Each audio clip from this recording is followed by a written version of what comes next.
Aujourd'hui, j'ai une bonne excuse de ne pas le faire. La trail n'est pas ouverte. Regarde la grosseur du kicker qui est ici. Hop, puis regarde le landing est où. Ça pourrait être un challenge d'ici la fin de l'été pour ma part de réussir ça. Ça pourrait être un challenge. Dans quelques-uns de mes vidéos, on m'a vu éviter des jumps que je jugeais un peu trop gros pour mon niveau. Et bien que j'ai un certain niveau d'aisance avec la vitesse et les pistes techniques, les jumps ont toujours été ma grande faiblesse. Il était temps de remédier à la situation. J'ai donc commencé à parcourir le Québec à la recherche de spots qui allaient m'aider dans ma progression. Le premier qu'on voit ici, c'est un spot secret. Il y a des beaux doubles, des beaux jumps, mais comme vous voyez, là, il y a un double qui me fait souffrir un peu.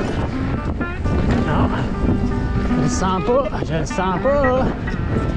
Et dans ce temps-là, qu'est-ce qu'on fait? Soit on le fait pas et notre progression est terminée, soit on appelle du renfort pour obtenir de l'aide et continuer notre progression.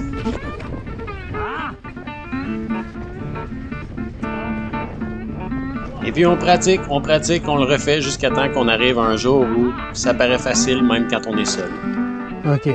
Après le step down, pas de coup de pédale, pas de coup de break. OK.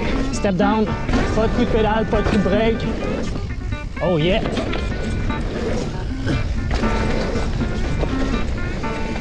Ah, c'était parfait. C'était très smooth, en confiance, pas nose-diver. OK, on est prêt à passer au prochain niveau.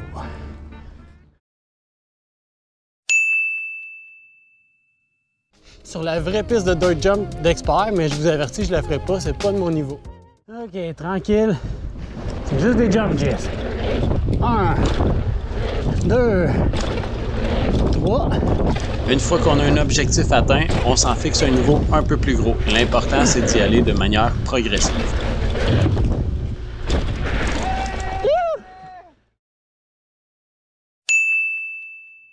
Je viens d'aller checker les lignes dans le phénomène bacon.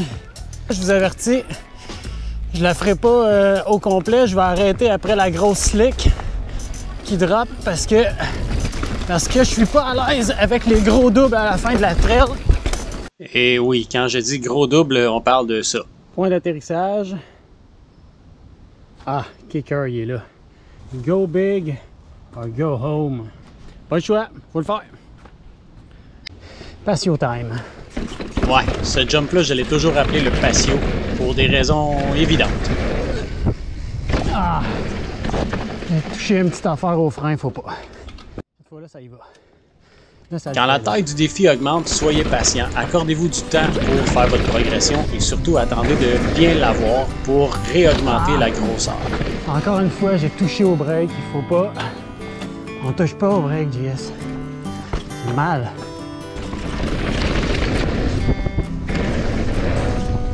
Ah, clean!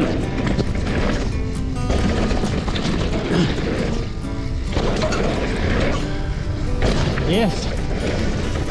Ça a tout passé, là. Bon, le kicker qui est là en face. C'est assez gros, ça aussi. Mais bon, on a dit qu'on était rendu là dans notre progression. Si on regarde ici, qu'on mesure la longueur, donc 1, 2, 3, 18, 19, 28, 29. Ça fait que 29 longueurs de souliers pour atterrir au minimum sans le casser. Ah, ça c'était pas clean, on recommence. Pas de freinage, pas de pédalage. Et c'est vite. Ah, c'est parfait. Et là, avec la run que je viens de faire, on voit ma roue arrière qui est atterrie ici. Donc, si on regarde, on était à 29 ici. Donc 30, 31, 32, 33, 34, 35, 35 longueurs de souliers. C'est quand même un bon jump.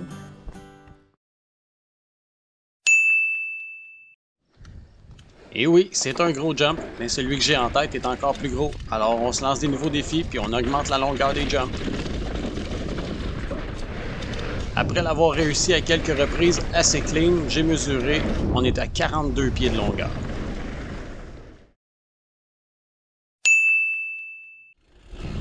Dernière chose à pratiquer avant d'aller faire le jump au Wolf, des jumps plus inclinés. Je veux être certain que quand je vais arriver là-bas, le kicker ne me déstabilisera pas et donc je veux prendre ma confiance et mon aisance sur des jumps plus inclinés. Un peu deep.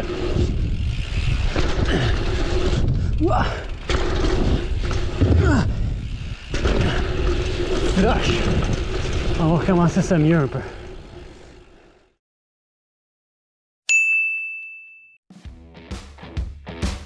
Rendu là, techniquement, j'ai tout ce que ça prend pour réussir.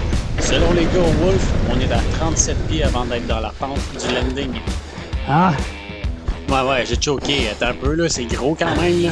Mais après ça, j'ai rencontré du monde, je connaissais pas, mais ils m'ont offert de me donner la vitesse pour le faire. Et ça a donné la chose suivante.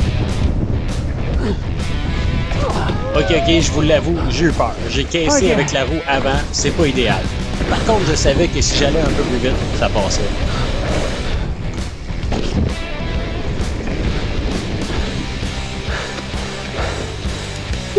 Ouais, on peut ressentir un petit sentiment de fierté et d'accomplissement, hein? C'est ça que je viens de faire.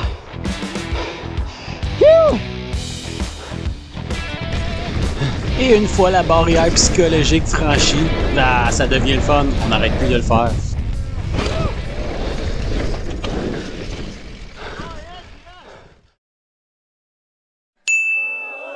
Oh yeah! Objectif atteint! Donc, faut s'en donner d'autres. Ok. C'est quand même vite. C'est vite. La chienne. Et après environ 1 à 2 heures de run-in et d'analyse du jump, eh bien, la chose suivante se produit. That's it! Woo! Ça a bien été. Alors je vous encourage vous aussi à dépasser vos limites, peu importe que vos objectifs soient plus petits que ça ou que vous soyez déjà capable de réussir ce genre de truc-là. Ça fait toujours du bien d'être capable de se dépasser.